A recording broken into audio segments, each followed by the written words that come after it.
जय माताजी जय आरसीएम। मारू नाम देवीबेन रबारी है। हूँ नखत्राणा तालुका थी बिलोंग करूँ छूँ। पण न्यूट्रीचार्ज वुमन थी लेवाथी पहला मने घणी बधी बीमारी लागू पड़ी थी। ते पण एक तो पेटनो दुखावो, डॉक्टरों ने बताव्या कोई रिजल्ट ना मळ्युं। ते पण के गरमीना हिसाबे थाय छे। एवी रीतना मैं सोनोग्राफ कराव्या, पछी एवी रीतना मैं घणा बधा डॉक्टरों पासे बताव्या। आ न्यूट्रीचार्ज वुमन लेवा पाछळ मने घणा बधो रिजल्ट मळ्यो अने ते पण मने थकान पण महसूस नथी थती।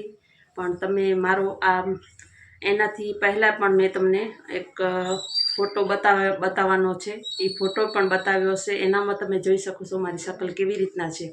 तो एनाथी मने घणो बधो रिजल्ट मळ्यो छे अने हूँ मारी बहनों बधीओने एम ज कहूँ छूं के तमे पण न्यूट्रीचार्ज वुमन ल्यो अने घणो बधो अहेसास थशे। एक बार तमे खाशो त्यारे तमे वधारे ने वधारे तमने एलर्जी महसूस थशे अने तमारो पावरफुल थशे। तो बधाने जय माताजी जय आरसीएम।